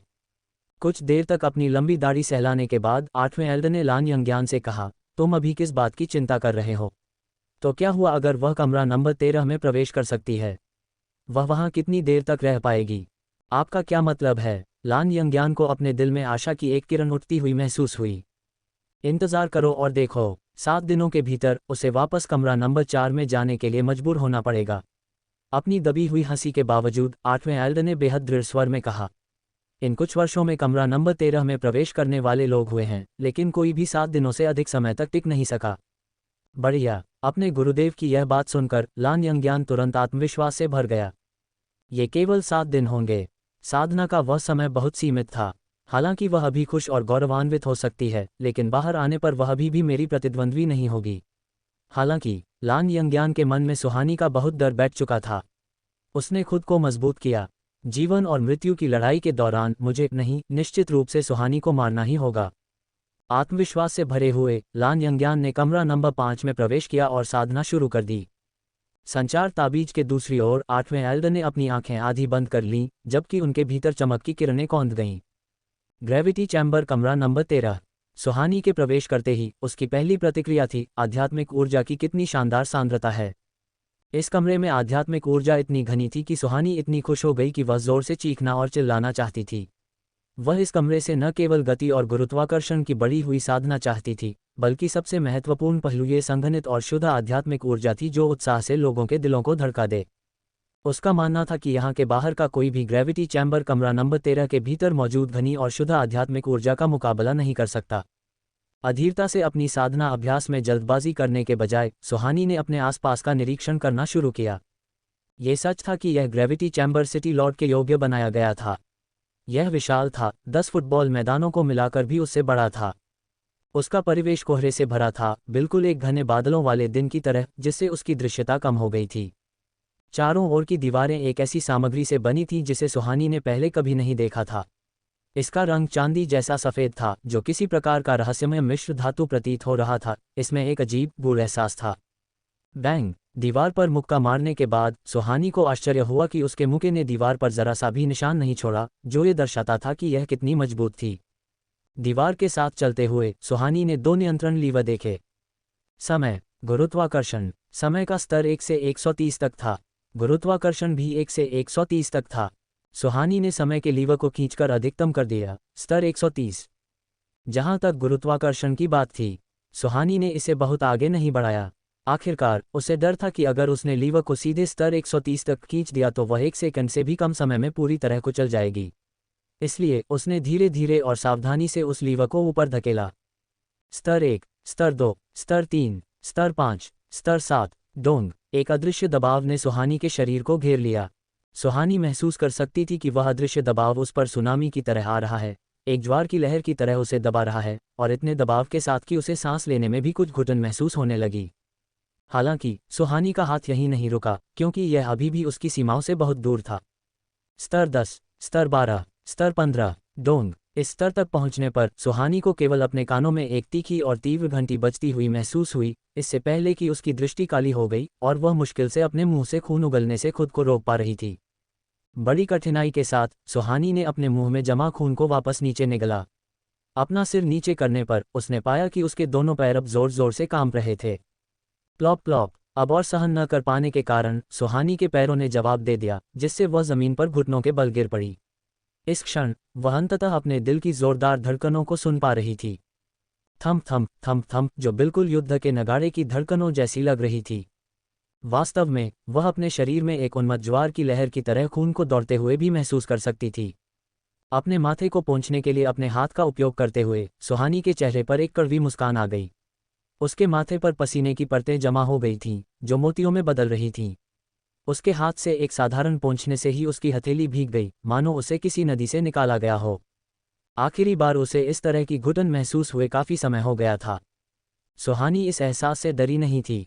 इसके विपरीत वह उत्साहित थी, इतनी उत्साहित कि वह आसमान की ओर देखकर जोर से चिल्लाना चाहती थी। ऐसा इसलिए था क्योंकि उसके दिल में एक आवाज़ गूंज रही थी, जो उसे बता रही थी कि अगर वह इस भारी दबाव में साधना करेगी तो उसकी ताकत दिन दूनी रात चौगुनी बढ़ेगी। सुहानी ने अपनी पीठ सीधी की और अपनी दोनों बाहों से खुद को सहारा दिया। अपने कांपते पैरों के बावजूद उसने खुद को वापस खड़े होने के लिए मजबूर किया। स्तर 15 अभी भी उसकी सीमाओं के भीतर था।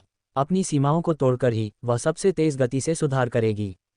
सुहानी लीवर की ओर 2 कदम लड़खड़ाते हुए आगे बढ़ी और उसे एक बार फिर ऊपर धकेल दिया।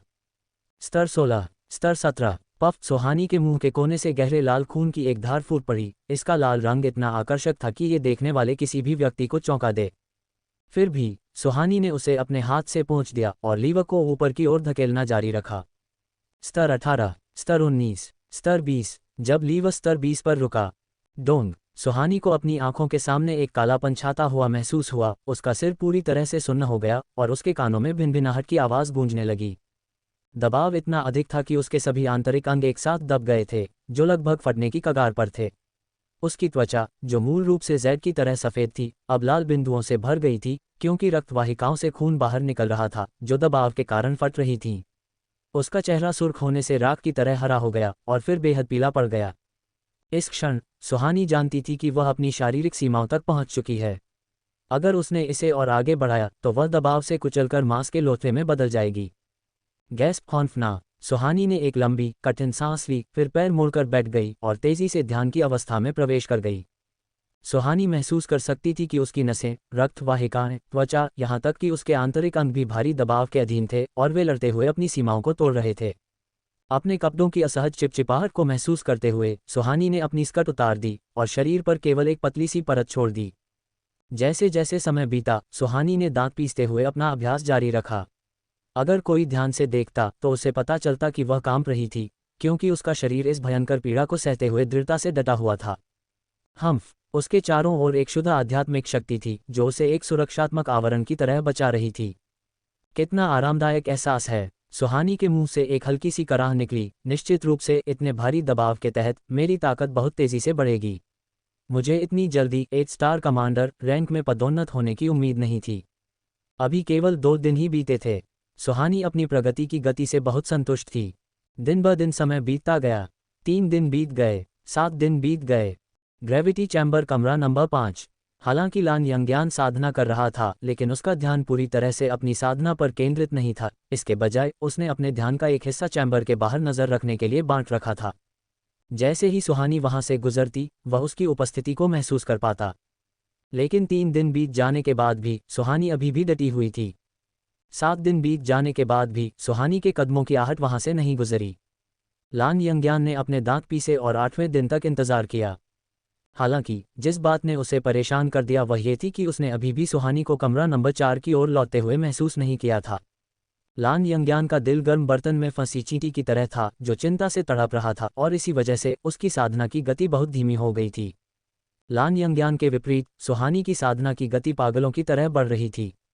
आखिरकार बाहर का एक दिन अंदर के 130 दिनों के बराबर था। इसके अलावा यह इतने भारी दबाव में था। सुहानी की प्रगति को एक ही दिन में 1000 मील की यात्रा करने के रूप में वर्णित किया जा सकता था। 7वें दिन, ठीक जब लान यंग्यान का दिल अंतहीन निराशा से भर गया था, एक हल्की सी आवाज़ गूंजी और सुहानी को अचानक तरोताज़ा महसूस हुआ। इसका मतलब था कि वह तारांकन 8 स्टार कमांडर तारांकन रैंक में पदोन्नत हो गई थी। सुहानी के होठों के कोने एक हल्की सी मुस्कान में उठ गए और उसने अपने स्पेस से एक एम्परर पिल निकाली जो उसे उसके गुरु द्वारा दी गई थी। उसकी आंखों में अफसोस की एक झलक दिखाई दी। गुरु ने उसे बहुत सारी एम्परर पिल्स दी थीं, लेकिन उसने उनमें से कई का इस्तेमाल कर लिया था, इसलिए अब उसके पास ज़्यादा गोलियां नहीं बची थीं। अगली बार जब मैं गुरु से मिलूंगी तो मुझे उनसे और अधिक मांगने की विनती करनी होगी। सुहानी ने एक बॉडी स्ट्रेंथनिंग पिल, शरीर को मजबूत करने वाली गोली, अपने मुंह में डाली और अपनी शारीरिक शक्ति को पर्याप्त रूप से पूरा करने के बाद उसने फिर से साधना शुरू कर दी। उसकी ताकत में लगातार सुधार हो रहा था, लेकिन उसकी शारीरिक शक्ति कुछ हद तक इसका साथ नहीं दे पा रही थी। अगर वह ये गोली नहीं लेती तो सुहानी का शरीर इस भारी दबाव में ढह जाता। एम्परर बॉडी स्ट्रेंथनिंग पिल का प्रभाव बहुत अच्छा था। एक गोली लेने के बाद सुहानी की शारीरिक शक्ति में काफ़ी वृद्धि हो गई थी। सुहानी ने धीरे से अपनी आंखें बंद कर लीं और उसका मन साधना की अवस्था में प्रवेश कर गया। उसने लिटिल रेड लॉर्ड्स के शरीर से थोड़ी सी आग ली और उसे अपने पेट में समाहित कर लिया। चूंकि फॉलन रेड लॉर्ड्स हमेशा बाहरी अवस्था में रहा था, वह अपने आप बढ़ रहा था और सुहानी के शरीर के साथ एकीकृत नहीं हुआ था। सुहानी का अग्निगुण अभी भी वही साधारण आग थी जो उसके पास शुरुआत से थी, जो उसकी वर्तमान परिस्थितियों और ताकत के लिए बहुत खतरनाक था। इसलिए स्तर बढ़ने के साथ साथ सबसे ज़रूरी काम अपनी मूल आग को फॉलन रेड लॉर्ड्स की शक्तिशाली आग से बदलना था। अपने मन के नियंत्रण में सुहानी ने अपने पेट में जलती हुई उस हल्की सी आग को महसूस किया। फिर ये तेज़ी से घूमने लगी और तेज़ जब तक कि यह बहुत तेज़ गति से न घूमने लगी। उस क्षण सुहानी का पूरा ध्यान जंगली फॉलन रेड लॉर्ड्स गिरे हुए लाल कमल की आग को नियंत्रित करने में था। उसे एक पतली धार में खींचते हुए अपनी नसों के मार्गों में धकेलने से पहले उसने उसे बारीकी से साधा। जब तक सुहानी की सभी नसें फॉलन रेड लॉर्ड्स की आग के साथ विलीन नहीं हो जाती, तब तक उसकी मूल साधारण आग फॉलन रेड लॉर्ड्स द्वारा प्रतिस्थापित नहीं होगी। इस तरह भविष्य में जब वह अपने अग्नि गुण का उपयोग करेगी तो शक्तिशाली फॉलन रेड लॉर्ड्स प्रकट होगा। इस तरह कोई भी उससे फॉलन रेड लॉर्ड्स को छीन नहीं पाएगा, क्योंकि तब तक वह फॉलन रेड लॉर्ड्स बन जाएगी और फॉलन रेड लॉर्ड्स वह बन जाएगा। शुरुआत करने के लिए सुहानी ने सबसे मोटी नस को चुना। सुहानी ने फॉलन रेड लॉर्ड्स की आग के चारों ओर आध्यात्मिक ऊर्जा लपेटी, जिसे फिलामेंट्स पतले धागों में संकुचित कर दिया गया था, और उसे धीरे धीरे उस मजबूत नस में प्रवेश कराया। फिर भी जैसे ही ये थोड़ा सा अंदर गया, उसका शरीर कांपने लगा। ये बहुत दर्दनाक था। अप्रत्याशित दर्द ने तुरंत सुहानी के पूरे शरीर को अपनी चपेट में ले लिया। सुहानी के माथे को ढकने वाली पसीने की पतली परत भारी दबाव में बड़ी बड़ी बूंदों में बदल गई और मोतियों की तरह नीचे लुढ़कने लगी, जमीन पर चटकने की आवाज के साथ गिरने लगी जैसे बारिश समुद्र तट से टकरा रही हो। इस तरह के दर्द ने सुहानी को उस हृदय विदारक दर्द की याद दिला दी जो उसने तब महसूस किया था जब उसके गुरु ने उसे कड़ाही के अंदर अपने शरीर को प्रशिक्षित करने के लिए मजबूर किया था। उस समय की तुलना में अब दर्द कहीं अधिक बुरा था। पीछे मुड़कर देखें तो उस समय दर्द का स्तर केवल एक खुजली जैसा था। सुहानी ने अपने दांत पीसे और अपने निचले होंठ को इतनी जोर से काटा कि उससे खून टपकने लगा। उसका पूरा शरीर अनियंत्रित रूप से कांप रहा था। फिर उसे एक पल के लिए चक्कर आया, उसकी दृष्टि धुंधली होने लगी और उसके चेहरे का रंग एक भयंकर रूप में विकृत हो गया। अगर वह बाहर होती तो दर्द इतना गंभीर नहीं होता, लेकिन वह ग्रेविटी चैम्बर के अंदर थी, 30 गुना दबाव के तहत, इसलिए दर्द भी उसी के अनुसार कई गुना बढ़ गया था। इस तीव्र दर्द के तहत सुहानी ने खुद को बेहोश होने से रोकने के लिए बार बार गहरी और तेज सांसें लीं। सुहानी को लगा कि उसके पूरे शरीर से खून बह रहा है, न केवल उसके चेहरे के अंगों से बल्कि त्वचा के साथ साथ उन आंतरिक अंगों से भी जिन्हें नग्न आंखों से नहीं देखा जा सकता था। जबकि सुहानी ने इसे सहने के लिए अपने दांत पीसे रखे थे, उसने कांपती उंगलियों से एक सफ़ेद चीनी मिट्टी की बोतल खोली। ये एम्परर कोगुलेशन पिल्स, सम्राट स्तर की रक्त जमाने वाली गोलियां थीं जिनमें से केवल कुछ ही बची थीं। एम्परर कोगुलेशन पिल को अपने मुंह में फेंकते हुए सुहानी ने इसे एक घूंट में निगल लिया। उसे लगा जैसे उसकी हड्डियों को खुरचा जा रहा हो, और हालांकि वह उस दर्द को सहन कर सकती थी, यदि उसने बहुत अधिक खून खो दिया तो वह खून से लथपथ होकर एक सूखी लाश बन जाएगी। एम्परर कोगुलेशन पिल्स वास्तव में शीर्ष श्रेणी की गोलियां थीं जिनके लिए महाद्वीप का हर व्यक्ति प्रार्थना करता था। जैसे ही गोलियां उसके मुंह से गुजरी, सुहानी को अपनी आंखों QI नसों के माध्यम से एक हल्की सी गर्मी बहती हुई महसूस हुई। टूटे हुए आंतरिक अंगों से रक्त का प्रवाह तेजी से रुक गया। अपने आंतरिक अंगों की मरम्मत करने के बाद सुहानी ने खुद को एक सरल आदेश दिया, आगे बढ़ते रहो। सुहानी की आध्यात्मिक ऊर्जा ने पतले फॉलन रेड लॉर्ड्स को अपनी चपेट में ले लिया और फिर से उसकी नसों में प्रवेश करना शुरू कर दिया। मानव शरीर में कुल 12 नियमित नसें और 8 QI नसें होती हैं।